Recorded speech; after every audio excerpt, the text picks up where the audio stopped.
Hai badminton lover, hari ini saya akan membahas topik tentang tabel ya.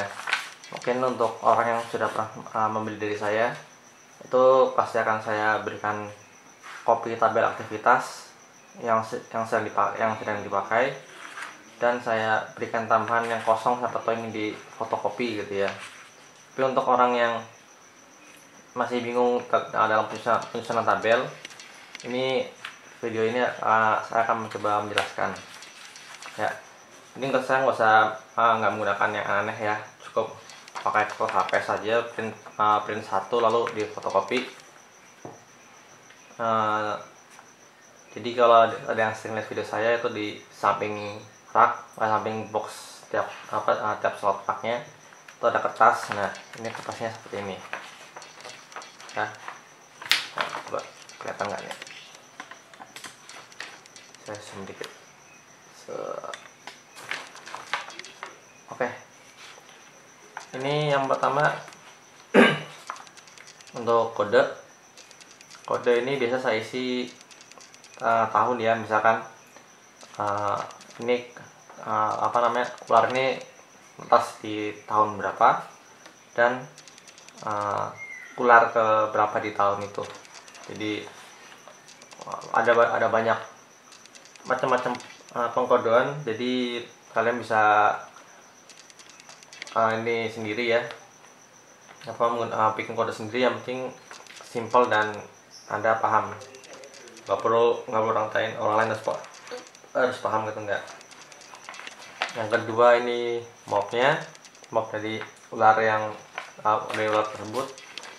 Lalu hatch ini buat bulan menetas, jadi bulan tahun menetas itu. Kenapa nggak ada tanggalnya ya? Karena menetas belum tentu langsung keluar dari telur. Gitu aja. Lalu seks ini jenis kelamin ya, jadi jangan pikir aneh-aneh. Sire ini maksudnya jantannya. Badminton itu jantannya mobnya apa, itu aja. Kalau jantannya ada hasil beli sendiri, mau ditulis kode boleh, tapi saya lebih nyaman tulis mobnya aja, jadi lebih nggak pusing ya.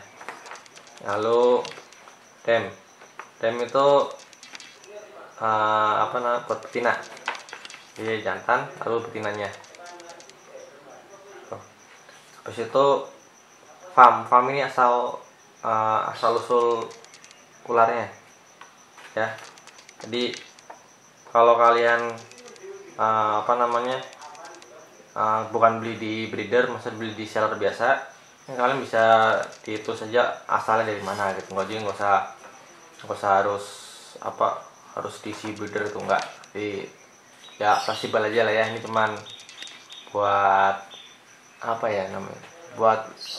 buat improve saya sendiri, biar tahu ini saya ambil dari breeder ini gitu. Karena kalau saya sendiri itu untuk menambah, saya belum berani ambil dari orang lain karena belum ada kesiapan ruang karantina ya, untuk meminimalisir hal yang tidak diinginkan. Oke, berikutnya ada tabel. Nah, untuk tabel ini yang penting adalah 3 dari kiri ya. Jadi yang ini nggak usah, nggak apa-apa. Oke, nanti ada untuk kiper biasa itu 3 dari kiri. Ini ada set, width, sama weight, berat. Dan ini diisinya tanggal. Jadi kenapa set pertama? Karena setelah badminton menetas itu yang pertama kali dilakukan adalah ganti kulit, bukan makan. Itu kenapa saya meletakkan ganti kulit itu di baris pertama. Ini diisi tanggal. Nah, setelah set baru ditimbang gitu. Karena biasanya setelah set itu gak lama akan buang kotoran besar ya, itu baru akan saya timbang, baru diisi di sini beratnya dalam satuan gram. Nah, tapi kalau misalkan baru selesai set, belum buang kotoran, udah makan, ini nggak bakal saya timbang. karena berat di perutnya itu belum berat bersih, masih ada sisa pencernaan yang belum keluar, dan itu bisa mempengaruhi. Lalu fit ini untuk makan, jadi tanggal berapa aja makan dicatat. Kalau misalkan ada lompatan tanggal lebih dari seminggu, saya feedingnya seminggu sekali, ada lompatan lebih dari seminggu berarti ada 1 minggu nggak makan. Jadi kalau misalnya semakin jauh selisihnya berarti ada berapa minggu dia nggak makan gitu. Lalu untuk breed sendiri ada tambahan copulation itu untuk lock ya. Jadi saat lock ini yang dicatat itu setelah posisinya benar-benar seperti ini. Jadi ekor jantan berada di bawah ekor betina. Jadi kalau masih sebelahan itu nggak akan saya catat. Yang saya catat yang udah menyilang seperti posisinya. Itu pair. Nah, pair ini maksudnya pasangan. Di pairingnya siapa? Baik jantan atau betina pasti saya tulis. Ini berupa kode kode tag ya. Jadi MA2 itu maksudnya buat di saya itu male rak A slot kedua. Jadi setelah kopulasi catat jantannya siapa. Itu. Lalu layer ini untuk telur. Jadi kapan bertelur telur baru dicatat. Tuh. Kalau misalkan dicatat tanggalnya dalam kurung jumlah telurnya. Jadi kalau misalkan satu betina itu kita melakukan double sire, maksudnya lebih dari satu jantan di bagian pairnya, jadi misal setelah ovulasi otomatis udah nggak disatukan lagi kan. Jadi bagian lainnya itu saya tulis kode jantannya. Misalkan kalau double sire ada 2 jantan, saya tulis semua kodenya. Terus habis itu tanggal telur dalam kurung jumlah telurnya itu. Lalu kalau cuman satu jantan ya udah dengan disebelahin aja, jadi nggak pusing gitu. Ini cuman satu baris saja karena untuk sampai penuh itu butuh waktu lama juga, jadi nggak gampang ganti, dan selama sampai full juga begitu kertasnya sudah nggak karuan gitu.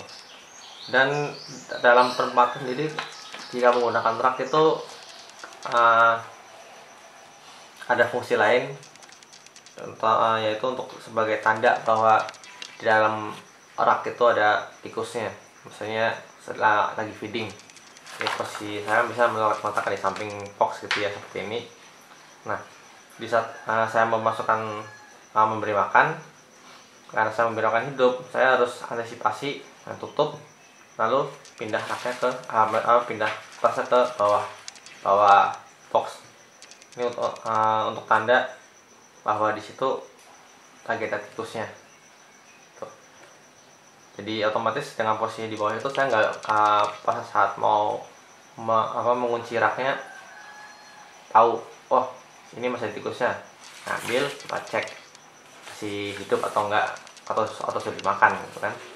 Jadi untuk meminimalisir human error sebenarnya, karena memberi makan terhidup itu lebih beresiko ya. Ya kalau rat mati kita kelupaan ya paling cuma bau nggak enak gitu, tapi kalau rat hidup bisa yang harusnya dimakan malah jadi memakan. Ya gitu aja. Jadi kalau beli perbedaan dari saya pasti kasih ini. Kalau misalkan agak bingung pembacaan tabelnya, bisa konsultasi ya. Sekian aja, sampai jumpa, ciao.